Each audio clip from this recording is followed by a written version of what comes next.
Hi, I'm Saguna from Rakesh Jewellers.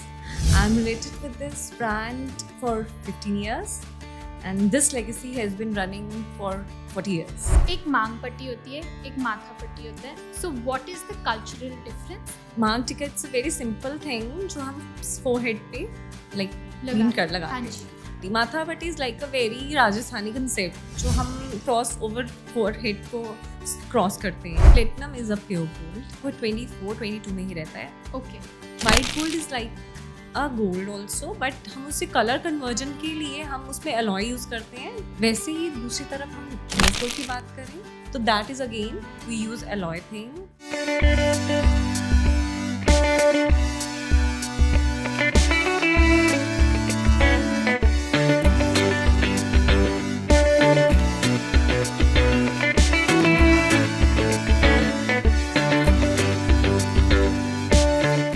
Hello, welcome to Dopamine High. Hi Saisha, how are you? I'm good. How are you feeling today? I'm good, I'm pretty fine. Could you introduce yourself for the audience? Hi, I'm Saguna from Rakesh Jewellers. I'm related with this brand for 15 years and this legacy has been running for 40 years. Oh wow. So today we'll talk about basics. Talking about gold first. What is the difference between 18 carat, 22 carat and 24 carat? Okay, Saisha, 24 is for, it's like pure gold. Like it's a raw form of gold. We can buy coins, we can buy raw gold only. But in 22, we can create a jewelry part. हम उसमें jewellery का formation दे सकते हैं. उसमें 22 में हम gold jewellery कुछ भी बना सकते हैं. 18 देयर इज 18 में हम डायमंड्स को कन्वर्ट कर सकते हैं. 18 में हम वाइट गोल्ड, रोज गोल्ड को कन्वर्ट कर सकते हैं. तो ये एक फॉर्मेशन रहती है गोल्ड की. जैसे 24 में हम रॉ ही यूज़ कर सकते हैं, 22 में हम गोल्ड ज्वेलरी का पार्ट ले सकते हैं. And for 18 and 14 we can use diamonds and other colour of golds. So talking about brides. During bridal shopping, should we buy a lehenga first or the jewelry? See there is no compulsion कि हमें पहले jewellery के साथ ही जाना है या हमें सिर्फ पहले अपने आउटफिट्स के साथ जाना है.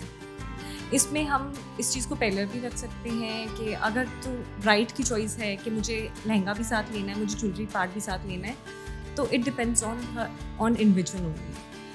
इसमें क्या रहता है कि अगर बेसिकली हम गोल्ड के साथ ही चले जाएं बेटर रहता है, तो उसके अकॉर्डिंगली हम, क्योंकि हम आउटफिट को चेंज कर सकते हैं इजीली, बट हम ज्वेलरी पार्ट को इतना इजीली इतना एलिबरेट नहीं कर सकते जितना हम आउटफिट्स को एलिबरेट कर सकते हैं. Right. तो वो चीज़ बेटर है कि go for gold first, then you will buy outfits and all that According to your according dress. To your dress. Because इसमें आपका ये रहता है कि ज्वेलरी के कलर्स ऐसे रहते हैं, वो इतने पर्टिकुलर नहीं होते हैं. ज्वेलरी एक ऐसी चीज़ है सिंस हमारे एंसेस्टर्स से चली आ रही है. तो आपने कभी भी देखा होगा, पहले भी लोग खरीदते थे ज्वेलरी पार्ट, पहले भी लोग लहंगाज लेते थे, लेकिन कभी आपने देखा होगा वो इनकी ब्यूटिफिकेशन हो जाती थी जब वो ज्वेलरी एडॉन्स करते थे. Right. तो वो चीज़ें मैटर नहीं करती हैं कि आपको पहले आउटफिट लेना है या पहले आपको ज्वेलरी लेना है. तो it's only depend on you only. So when buying jewelry for a bride, what all should we keep in mind? See first तो हमें लाइक ज्वेलरी के लिए हमें सबसे पहले जब हम एक शोरूम में जाते हैं, हम पहले अपनी चॉइसेस बताते हैं. हम अपनी डिमांड्स एक अपने ओनर के आगे रखते हैं कि we want this type of things, we want this type. तो एक जो as a owner, as a staff person, I suggest कि गो फॉर फर्स्ट आपको हेवी सेट्स के साथ जाओ, ब्राइडल सेट काइंड, कुंदन और पोल्की के साथ. Second, you will bye diamond sets, take heavy diamond set. Then you will go for pure gold jewelry like south jewelry, you can say temple jewelry. Then you will buy there is beads jewelry is there, colored beads jewelry is there. Go for a single line necklace, go for routine purposes. तो ये चीज़ें हम लोग ही suggest करते हैं to the person. तो ये चीज़ें हम लोग अगर हम लोग डिमांड को एक्चुअली हम लोग डिमांड देखते हैं कि सामने वाले की डिमांड क्या है, उसी प्रोसेस से हम काम करते हैं. So right now, what is in fashion? Fashion तो आजकल देखो तो आपको तो ट्रेंड मुझे लगता है ट्रेंड को फॉलो नहीं करना चाहिए. अपनी ही चॉइस होनी चाहिए, क्योंकि हमारा अपना एक पोस्चर होता है, हमारी अपनी एक बॉडी लैंग्वेज होती है, हमारे अपने फेसेस होते हैं. ज़रूरी नहीं है जो चीज़ मैंने डाली है वो आपको भी अच्छी लगेगी और जो आपने डाली है वो मुझे अच्छी लगेगी. You come you can grab the things, you can put it on your self. आप एक बार उसको डाल कर देखो क्या चीज़ आपको अच्छी लग रही है, उस फ्लो में जाओ. हम लोग ट्रेंड को फॉलो करते हैं, फिर हम कहते हैं क्या चीज़ आजकल चल रही है, तो इट बेटर हमारे पास इतनी चॉइसेस होती हैं कि हम लोग इतनी चीज़ें आपको प्रोवाइड कर सकते हैं. जब आप खुद आके उसको प्रैक्टिकली यूज़ करें, उसको देखें, तो वो चीज़ें ज़्यादा एक्सेस में बाहर आती हैं. राइट. आपने साउथ की ज्वेलरी को मेंशन किया था और आपने बोला था temple jewellery. So what is temple jewellery? Okay, South is like a pure gold jewelry, like उसमें carvings रहती है, काफ़ी carved jewelry होती है वो, उसमें बहुत ही elaborate करा होता है, डिज़ाइंस को elaboration होती है साउथ की ज्वेलरी में. टेम्पल इज़ लाइक उसमें गॉडेस, लाइक हमारे गॉड्स के पिक्चर्स होते हैं कुछ इस तरह के, beads with beads and all. उसको थोड़ा फॉर्मेशन दी होती है, ट्रांसफॉर्म किया जाता है उसको एक अच्छे प्रोसेस में. उसमें जो साउथ का ज्वेलरी है वो काफ़ी एलेबोरेशंस के साथ होती है, डिज़ाइनिंग के साथ होती है. तो ये चीज़ें तो both are the same thing, but एक फॉर्मेशन दी जाती है, डिफरेंट फॉर्मेशंस है. नॉर्थ, साउथ, ईस्ट, वेस्ट में कुछ ज्वेलरी में कल्चरल डिफरेंस होता है? ज़रूर होता है. नॉर्थ में हमारे मोर ओवर आप देखोगे ब्राइड्स को हेवी ज्वेलरी पसंद है, लाइक भरा हुआ, लाइक शी वॉन्ट्स के नहीं मुझे आई वॉन्ट चोकर set also, I want long set also. उसमें इट डिपेंड्स एक्चुअली. नॉर्थ में हमारा कंसेप्ट ही थोड़ा है कि जितना शो ऑफ किया जाए, जितना ज़्यादा ज्वेलरी डाला जाए, राइट, वो चीज़ एक्सेस में दिखनी चाहिए, एलेबोरेट होनी चाहिए. और हमारा साउथ में अगर हम चले जाएं, वहाँ की ब्राइड्स के साथ temple jewellery and basically antique jewellery काफ़ी चलती है साउथ में. उनमें हेवी ज्वेलरी का कंसेप्ट इसलिए रहता है क्योंकि उनकी ब्रोचेस भी, हेयर ब्रोचेस इज देयर, वो भी गोल्ड के रहते हैं. बेल्ट्स इज देयर, वो भी गोल्ड में रहता है. तो उसमें उनका एक्चुअली उनका जो कल्चर ही यही है कि जितना ज्वेलरी वो दे सके. ईस्ट और वेस्ट में क्या डिफरेंस होता है? ईस्ट में रहता है जैसे moreover beads, colour beads is there, stones is there. East में थोड़ा मिनिमल ही रहता है. उधर की ब्राइड्स ज़्यादा येलो गोल्ड के साथ नहीं जाते हैं. लेकिन जो हमारा जो वेस्टर्न कल्चर है वो डायमंड्स के साथ, डायमंड्स को ज़्यादा फॉलो करता है. Diamonds is there. तो देयर इज़ एक्चुअली, लेकिन मोर ओवर पैन इंडिया में हमारा पोल्की, गोल्ड, टेम्पल ज्वेलरी यही सब चलता है. So by beads, do you mean Navratna? No, actually not only Navratna. There's color beads also, like stones is there, green stone, red stone, blue stone is there. There's so many things are there. Jewelry में इतना concept है, कुछ चीज़ें तो हमें भी we have to learn. Right. तो still ये Navratna is a very cultural thing, very traditional thing. Navratna is like a very original stones is there. Okay. तो ये चीज़ें एलेबोरेट करनी, उस चीज़ को प्रोसेस में लाना, ज्वेलरी को फॉर्मेशन में लाना, तो ये एक हम लोग की स्मार्टनेस रहती है. तो यही चीज़ें हम डे बाय डे प्रोसेसिंग में लाते हैं, जो according to your demand, according to your customer demand, जैसे जैसा उसका डिमांड रहता है हम उस चीज़ को वो प्रोसेस करते हैं. एक मांग पट्टी होती है, एक माथा पट्टी होता है और एक पासा होता है. So what is the cultural difference? मांग tikka is a Hindu process, is a Hindu culture, totally Hindu culture. हम लोग मांग tikka it's a very simple thing जो हम forehead पे like लगाते हैं. उसके बाद रहा आपका माथा पट्टी is like a very Rajasthani concept जो हम क्रॉस ओवर forehead को क्रॉस करते हैं, पूरा forehead पे क्रॉस होके वो देन, और उसमें फ्यूजन हो जाता है with matha patti and there is a tikka also. हम फ्यूजन भी ला सकते हैं. So can you explain what is pasa? Pasa is like, it's a very side kind of thing, side pasa. You can wear it on only side posture. It's totally Islamic culture. इसमें क्या रहता है, इसमें भी fusion रहता है. जो हम मांग टिक्का के साथ हम फ्यूजन पासा का भी दे सकते हैं. तो actually it depends only on your culture. तो तीनों ही different things है. What is pasa, tikka and माथा पट्टी. Actually it's not very religious. आजकल हिंदू ब्राइड्स भी इतना कन्वर्ट कर रही हैं, उस फ्यूजन को अडेप्ट कर रही हैं. कई लोग टिक्का भी लगा रहे हैं कि टिक्का के साथ पासा का एड-ऑन्स भी दे रहे हैं. तो इट्स डिपेंड ऑन यू. कहीं आपने ब्राइड्स को देखा होगा माथा पट्टी का कल्चर एंड टिक्का का फ्यूजन ले रही हैं. तो it's depend on the individual choice. So moving on, I've heard the silver is going to be on the rise. So can you tell what should we invest in at present in 2025? As a jeweler, I must suggest you go for gold only, क्योंकि gold is the thing जो अभी इतना hype जाएगा और इतना hype रहेगा. कई लोग कंसेप्ट यही है कि अभी हम सिल्वर पे कन्वर्ट हो जाते हैं, हम सिल्वर, लेकिन जो हाइप एक जो आपको जो एक्सेसिबिलिटी मिलती है वो आपको गोल्ड फॉर्मेशन में ही मिलेगी, इतना सिल्वर में नहीं मिल पाएगा. तो गो for gold things, go for jewellery, go for coins, go for raw gold, what ever you want.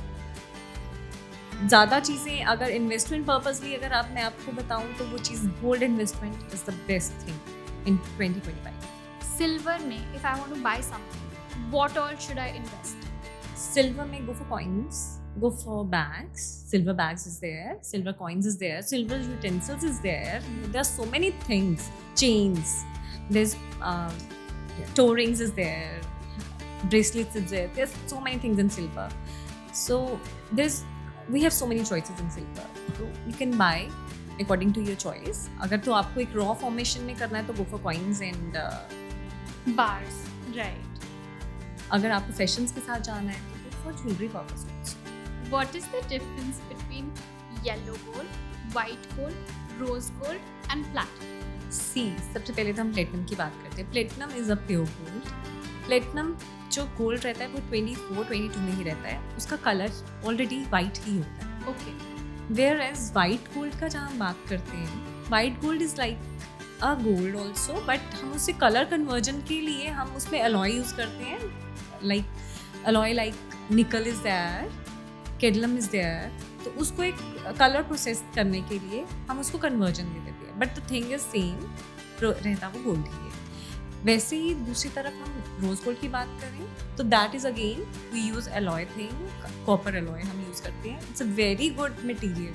They are very, मतलब इनका प्रोसेस काफ़ी अच्छा रहता है और ये चीज़ें रहती गोल्ड फॉर्मेशन में ही है, बट उस चीज़ों को कलर प्रोसेस Change करने के लिए, right? हम उन चीज़ों को अलॉयज़ को हमें यूज़ करना पड़ता है. वेयर एज येलो गोल्ड, और इसकी सस्टेनेबिलिटी भी अच्छी रहती है रादर गोल्ड जैसे हमारा सॉफ्ट रहता है. वाइट गोल्ड हमारा उसकी सस्टेनेबिलिटी जो होती है वो हार्डनेस में आ जाती है, स्क्रैच प्रूफ रहता है. सेम विथ रोज गोल्ड, उसकी भी सस्टेनेबिलिटी अच्छी रहती है, उसमें भी स्क्रैच प्रूफ रहता है. वेयर एज येलो गोल्ड में it's scratch proof. So at present, what is the rate of gold and silver? Okay, according to today rate is 9250 For and gold? For gold, for 22 carats. All right. For 22 carats. So day by day rate will like fluctuate. Right. Sometimes it's higher, sometimes lower. It depends on the market. अभी market में there was this thing, gold rate down हो जाएगा. Is that true? No, that's totally fake. ऐसा कुछ भी नहीं था. लोगों ने कई लोग हमारे पास लिटरली अपनी ज्वेलरी को बेचने आए हैं. कई लोगों ने ये कंसेप्ट सुना कि 50-60 में जाएगा गोल्ड. कई लोगों ने रिवर्स करवाया गोल्ड अपना. बट मैं आपको वही चीज़ बता रही हूँ, don't go with that news only. आप पढ़ें, मार्केट को एक्सप्लोर करें, आप यूट्यूब्स खोलें, आपको सारा क्लियर हो जाएगा वहाँ पर क्या है. Gold is always on higher rate. आपने शुरू से देखा होगा कभी भी गोल्ड को डाउनफॉल नहीं आया. Right. गोल्ड हमेशा हायर फॉर्म में ही गया है. तो गोल्ड कभी भी लोअर फॉर्म में नहीं जाएगा, और वो भी इतना लोअर तो बिल्कुल भी नहीं जाएगा. If I want to invest in a watch, a Rolex watch or a gold bar, what should I prefer? इसमें तो पहले तो मैं आपको ये बताऊँ, इसमें कोई कंपेटिबिलिटी नहीं है. हम इसमें अपना जजमेंट भी नहीं कर सकते. डिपेंड, सपोज आपका ही चॉइस है Saisha, if you want to buy, मुझे ब्रांड के साथ जाना तो इट्स योर चॉइस, आप ब्रांड लो. अगर आपको इन्वेस्टमेंट पर्पजली जाना है तो I suggest you for gold watch. तो ये चीज़ें कन्वर्ट हो जाती हैं, वही चीज़ आपको अच्छी रेंज में मिल जाएगी, उसका बाय बैक अच्छा मिल जाएगा, उसका वेस्टेज आपको नहीं मिलेगा. रोलेक्स में ये है कि प्राइसिंग हम उसमें स्टिक नहीं हो सकते कि उसका प्राइसिंग हाई होगा, यू नेवर नो. लेकिन गोल्ड का प्राइस इज ऑलवेज हाई. तो as a jeweller I suggest you go for gold watch. What is the difference between Kundan and Polki? Kundan, Saisha आपने सुना होगा, कुंदन को हमेशा से ना एक लोगों ने उसको एक पत्थर बना दिया, एक स्टोन बना दिया है, जबकि कुंदन मीन्स खरा, इट्स प्योर, खरा मीन्स प्योर। कुंदन को जब हम फॉर्मेशन देते हैं, जब उसको ज्वेलरी फॉर्मेशन देते हैं, तो हम उसके ऊपर 22 या 24 की लेयर दे सकते हैं। लेकिन वेयर एज जो हमारा पोल्की पार्ट है, उस पर हम 18 और 14 का ही फॉर्मेशन दे सकते हैं गोल्ड का। बाय बैक के अकॉर्डिंगली हमें देखा जाए तो पोल्की में हम कुछ मार्जिन को लेस करते हैं, but Kundan is the best investment जिसमें हमारा बाय बैक कुछ नहीं करता है, 100% हम रिटर्न में। So you should go for Kundan for sure. Always go for Kundan only. What is Meenakari? Meenakari is a very traditional thing, very cultural thing actually. You can carve, हम jewellery के ऊपर भी कार्व कर सकते हैं, इसको jewellery के नीचे भी कार्व कर सकते हैं, कहीं भी कार्वेशन हो सकती है। लेकिन इसका process, it's a very difficult process, it's a coloured glass जिसको हम मेल्टिंग प्रोसेस में लेकर उसमें कलर्स की फॉर्मेशन डालते हैं, देन वो ग्रूविंग होती है गोल्ड पार्ट पे, देन वो ब्यूटिफिकेशन के साथ, उसको डिज़ाइनिंग के साथ एलिब्रेट कर सकते हैं ज्वेलरी पार्ट पे। Moving forward, if we have to do groom shopping or men's shopping, what all can we buy in gold or diamond? Sayyeshaa, आजकल आपने देखा होगा सेलिब्रिटीज़ को, सब लोगों ने कितना ज्वेलरी डाला होता है, लाइक सी रणवीर सिंह, कितना ज्वेलरी पार्ट रहता है उसमें, मप्पी लहरी इज देयर। हाँ जी, हाँ जी। ये कंसेप्ट है, पहले राजा महाराजाओं में हम देखते थे काफ़ी ज्वेलरी रहता था उनकी बॉडी पे, लेकिन अब यही चीज़ हमने आज के कल्चर में भी देखा है, न्यू जनरेशन में देखा है कि वो लोग भी अब they will flow with the trend.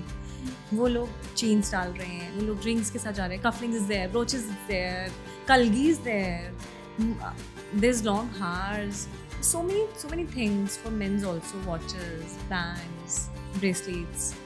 तो ज्वेलरी का जो एक कंसेप्ट रहा एज अ ट्रेंड, वो हमारे सेलिब्रिटीज़ या हमारी एडवर्टाइजमेंट काफ़ी काम कर देती है इस पर, तो वही चीज़ें आजकल की जनरेशन भी फॉलो करती है।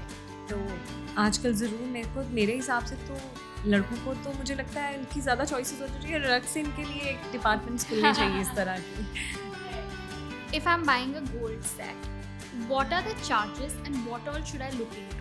मेन्यू हमें कुछ फैक्टर्स कंसिडर करने पड़ते हैं, जैसे BIS marking is there, hallmarking जिसे हम हॉल मार्किंग बोलते हैं, वेस्टेज, उसका वेस्टेज देखना पड़ता है, purity of metal, purity of gold, कितनी प्योरिटी है उसका बाय बैक देखना होता है। उन चीज़ों को हमें अपने माइंड में रख के ही ये चीज़ों को आगे कंसिडर कर सकते हैं उन चीज़ों को। जैसे लाइक हम कई बार हम देखते हैं कि किन चीज़ों में मार्किंग नहीं रहती है, तो don't go for that thing. हमें सबसे पहले स्पेसिफिकेशन यही देखना है कि marking is there, the 6 digit marking is there, तो वो चीज़ें प्योरिटी एक उस, और the main thing is that jewellery reputation is there. तो वो इन चीज़ों को आपको माइंड में रख के then you buy a thing, other than कुछ भी हो सकता है, there is a fraud, there is something else, but ये चीज़ें आप कंसिडर, अपनी ये फैक्टर्स काफ़ी ज़रूरी होते हैं जो अपने माइंड में रखने चाहिए आप। जो मेकिंग चार्जेस होती है वो सेट टू सेट डिफरेंट होता है, जो आपका एक particular percent? See depend on the jewellers only. हम लोगों का रहता है एक fixed making is there, like 10%, 12%, 15% is there, लेकिन कई लोग 26-22%, जैसे Okay. कॉर्पोरेट ज्वेलर्स हैं, ये लोग काफ़ी हाई परसेंटेज लगा देते हैं मेकिंग की, तो इतना हाई नहीं रहता है। और कोई भी चीज़ ऐसी नहीं है जो मेकिंग के लिए हमें स्पेशलाइज देनी पड़े, it depends on jeweller only कि वो किस तरह से आपसे ले रहा है, किस तरह से मेकिंग चार्जेस आपसे ले रहा है। Moving forward, we'll talk about diamonds. So, can you explain what are the 4 C's of diamond? See, 4 C's are like cut, clear, clarity, and carriage. Cut means the shape of the diamond. Like there's so many shapes. Like heart shape is there, princess shape is there, pear shape is there, round shape is there. Clarity means it starts from F, VVS, VS, SI, and I. I means inclusion. SI means slightly inclusion. VS means very slight inclusion. VVS means very very slight inclusion, and F means flawless. So ये चीज़ें एक मतलब there is a variation of the diamond. इनमें ये चीज़ें क्या चीज़ें हैं जो हम डायमंड्स के अंदर हम जो स्पॉटिंग देखते हैं, ये उन चीज़ों को जितना वेरिएशन अपर जाएगा वो उतना कम होता जाएगा, वो स्पॉटिंग कम होती जाएगी। तो जितना उसका रेंज भी उसी हिसाब से प्रोसेसिंग बढ़ता जाएगा, उसकी रेंज में भी वही वेरिएशन आना शुरू होगा। और हमारा कलर रहता है, colour starts from D only, D, फिर उसका वेरिएशन नीचे को आता है D, E, F, G, H, I, J, and जो कलर नीचे जा रहा है that doesn't mean it's bad, it's depend on the, there is a tinge on diamonds. तो हमें इतना, हम लोग सोचते हैं जितना कलर डाउनफॉल में जा रहा है वो उतना ही बुरा है, तो ऐसा नहीं है। वो जितना नीचे जाएगा, येलोइश में जाएगा, वो फैंसी येलो में कन्वर्ट हो जाएगा। तीसरा हमारा रहा caratage. Caratage is like the size of the diamond, it starts from centage, तो it goes through 1, 2, 3, 4, 5, 6, 7, 8 caratage. Maximum कितना होता है? It depends, there is no end, there is no end. आपने जैसे मार्किंग्स बताई, डायमंड में भी ऐसे कुछ मार्किंग्स होती हैं? ऑफ कोर्स, डायमंड में सर्टिफिकेशन रहता है, हमारा इंक्रीव्ड हुआ रहता है, जो उसका साइज, कलर, क्लैरिटी डायमंड्स में इंक्रीव्ड हुआ रहता है। अगर उस डायमंड में वो चीज़ नहीं है तो वो चीज़ ओरिजिनल नहीं है। Okay. Certification is like GIA, IGI certification is there, तो वो सर्टिफिकेशन के बिना तो डायमंड्स को कभी भी बाय ना करें। You mentioned IGI and GIA. So can you explain the difference? See, these are very reputed laboratories. So ये चीज़ें, सर्टिफिकेशन एक लेबॉर्ट्री के लिए आती हैं, वहीं से ही इसकी मार्किंग होकर आती है, और वो सब मेंशन करा होता है, उसकी ओरिजिनलिटी, उसका प्रोसेस सब उस कार्ड में मेंशन रहता है। तो उसकी एक फॉर्मेशन है, actually it's the original part of that thing. तो अगर हमारे पास वो सर्टिफिकेशन है तो हम अपने डायमंड्स को प्रूव कर सकते हैं, स्ट्रॉन्ग प्रूव कर सकते हैं। If we don't have that part, तो हमारा diamonds convert zero में भी हो सकता है। Lab grown diamond is on the rise. So what is the difference? Because बस clarity आपको सारा जैसा आपने explain किया, सारे हमारे को GIA सर्टिफिकेट सब कुछ वैसा ही मिल रहा है। So should we invest in it or not? See, अभी थोड़ी देर के लिए आपने सुना होगा लैब ग्रोन्स काफ़ी हायर जा रहे थे काफ़ी, और हमारे ओरिजिनल डायमंड्स का, नेचुरल डायमंड्स का रेंज काफ़ी नीचे आ रहा था। लेकिन जैसे जैसे लोगों को पता चला, समझ में आया कि व्हाट इज़ दैट, कि ये तो हमें कहीं से भी रिकमेंड, हम कहीं से भी हमें मिल जाएगा, बट लेकिन जो नेचुरल है वो नेचुरली ही वो लेबॉर्ट्रीज में जाएगा, वो बनता है, उसकी प्रोसेसिंग होती है पूरी। लेकिन ये चीज़ें आप जो लैब ग्रोन डायमंड्स हैं वो ओनली लेबॉर्ट्रीज में ही मिलते हैं। वो आप कभी भी, आपको जो साइज़, कलर, क्लैरिटी में चाहिए वो आपको मिल जाएगा। लेकिन नेचुरली अगेन लोगों को समझ आ चुकी है, लोग फिर से उसी प्रोसेस में आ रहे हैं, उसी चीज़ में वापस नेचुरल डायमंड्स में ही आ रहे हैं, वही चीज़ खरीद रहे हैं। अब इसकी राइजिंग फिर हाई हो रही है, but this is the right time to buy natural diamonds, क्योंकि आने वाला टाइम काफ़ी हाइप जाएगा। What is your take on the new generation? As you mentioned that they are wearing a necklace. So what do you think? Will they spend on gold or diamond? Very intelligent. Today's people are, they are like, बड़े smart हैं आजकल की generation भी, वो लोग भी समझ रहे हैं कि कितनी हाइप है हमारी ज्वेलरी का, एक गोल्ड रेट्स काफ़ी हाई हो रहे हैं। तो जनरेशन आज भी गोल्ड के साथ ही परचेजिंग कर रही है। हमें लगता था कि आने वाला टाइम ज्वेलरी लाइन के लिए बिल्कुल डेड हो जाएगा, लेकिन आप मानोगे नहीं सायशा, हमारे पास आजकल की जनरेशन अपनी रिकमेंडेशंस लेकर आती है कि हमें इस तरह की चीज़ें चाहिए, हमें इस तरह का प्रोसेस चाहिए, हमें ये चाहिए, अपनी डिमांड्स के अकॉर्डिंगली वो कस्टमाइज़ करवाती है। तो ये जनरेशन काफ़ी ही टच है इन चीज़ों से। हम लोगों को लगता था नहीं, आजकल की जनरेशन इन चीज़ों को बिल्कुल भी नहीं लेगी अपने साथ, लेकिन आजकल तो लिटरली आप मानोगे नहीं, bride and groom they come together, they choice each and everything's, मतलब एक वो चीज़, ये लोग ज़्यादा पर्टिकुलर हैं। लाइक हम लोग के पेरेंट्स पहले आते थे, 2-4 चीज़ें उठाते थे, चले जाते थे, लेकिन आजकल के लोग, आजकल के जो बच्चे हैं, जनरेशन है, वो आते हैं, उन चीज़ों को ग्रैब करते हैं, नहीं हमारी ड्रेसेस के साथ चाहिए, हमें इस तरह की चीज़ चाहिए, अपनी डिमांड्स को वो हमारे आगे रखते हैं, तो 1-on-1 हम उनको वो चीज़ प्रोवाइड करते हैं। So like I am wearing pukhraj, ऐसे हमारे को एस्ट्रोलॉजी के हिसाब से बोला जाता है कि स्टोन्स पहनने के लिए, can I get them exchanged? See Saisha, क्या होता है कि काफ़ी लोगों का कंसेप्ट है कि हमें यूज स्टोन्स नहीं डालने हैं, तो हम लोग ये चीज़ें नहीं करते, but there are such small vendors there जो लोग इन चीज़ों को प्रोसेसिंग करते हैं, repaired that Right. उसका. But हाँ, कुछ चीज़ें हैं ऐसी, जैसे नीलम इज़ देयर, वो प्राज इज़ देयर, जो काफ़ी हाई एंड स्टोन रहते हैं, उनका बायबैक जैसे वो 1 कैरेट 2 कैरेट 3 कैरेट्स में जो उनका रेंज रहता है, वो that can be exchanged. But ये जो used small stone is there ना, इन चीज़ों का बायबैक नहीं रहता है. काफ़ी लोगों को यही कंसेप्ट रहता है कि हमें यूज स्टोन नहीं डालना है, क्योंकि आपने सुना ये ग्रहों के स्टोन्स होते हैं, तो कोई भी नहीं चाहेगा कि मैं किसी भी की भी जो ग्रह हैं वो अपने ऊपर लूँ या कुछ ऐसा. तो ये चीज़ें थोड़ी सी कॉम्प्लिकेटेड रहती हैं. What is the difference between a traditional jeweler and a corporate jeweler? See corporate jewellers जो हैं सायशा, वो लोग फिक्स टारगेट लेके चलते हैं. मतलब कॉर्पोरेट जैसे तनिष्क, मालाबार, ज़ेर, सुमनी, Kalyan is there, they are corporate jewellers. एक फिक्स टारगेट्स होते हैं. इन्होंने बड़ा ही पर्टिकुलर अपना जो बेस बनाया होता है, पर्टिकुलर हर चीज़ में दे आर वेरी पर्टिकुलर. हमारे अगर इतने डिज़ाइन है इतने ही रहेंगे, उनमें एड-ऑन्स नहीं दे सकते अपने अपना. लेकिन एज एन ट्रेडिशनल ज्वेलर हम लोग 1-on-1 करते हैं. हम कस्टमर की डिमांड को सुनते हैं, हम उनके अकॉर्डिंगली उनकी डिमांड को पूरी कर सकते हैं. हम कस्टमाइज़ कर सकते हैं. काफ़ी चीज़ें ऐसी होती हैं जो कस्टमर चाहता है कि ऐसा नहीं, हम चेंजेस ला सकते हैं. बट कॉर्पोरेट में वो चीज़ें हम प्रोसेस नहीं दे सकते. कॉर्पोरेट में वो चीज़ें नहीं पॉसिबल है. जितना जो है वो सामने है.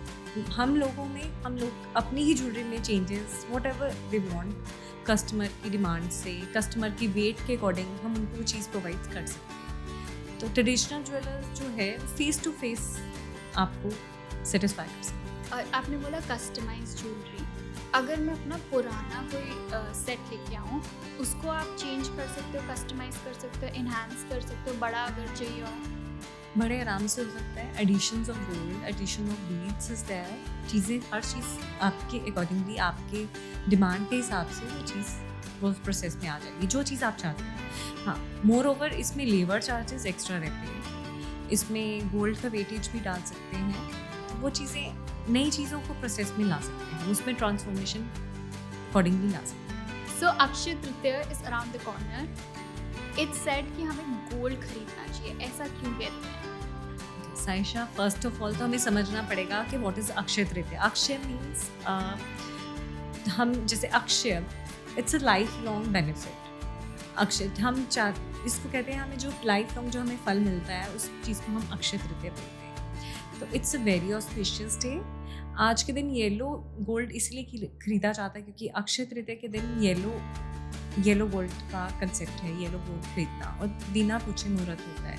लोगों को भी, जैसे हम लोग कुछ भी इन्वेस्टमेंट करते हैं, हम चाहेंगे हमें उसका बेनिफिट लाइफ लॉन्ग मिले, उस चीज़ को हम ग्रैब कर सकें. तो इसीलिए गोल्ड के पर्पसली गोल्ड पे लोग ज़्यादा चाहते हैं कि हम लोग इस पर इन्वेस्ट करें, और जो चीज़ हमने स्टार्टअप की अच्छे दिन में, तो वो लाइफ लॉन्ग हमारे साथ चलती है. और इसमें there is a story behind that कि समुद्र मंथन से एक अक्षय पात्र निकला था, जिसमें काफ़ी ज़्यादा गोल्ड था. वो पात्र गोल्ड से भरा था.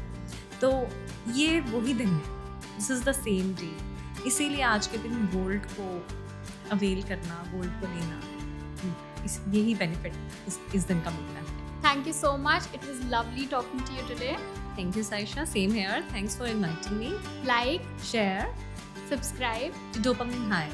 this Akshaya Tritiya. Do visit Rakesh Jewelers. Please come and avail our special offers. Thank you. Thank you so much.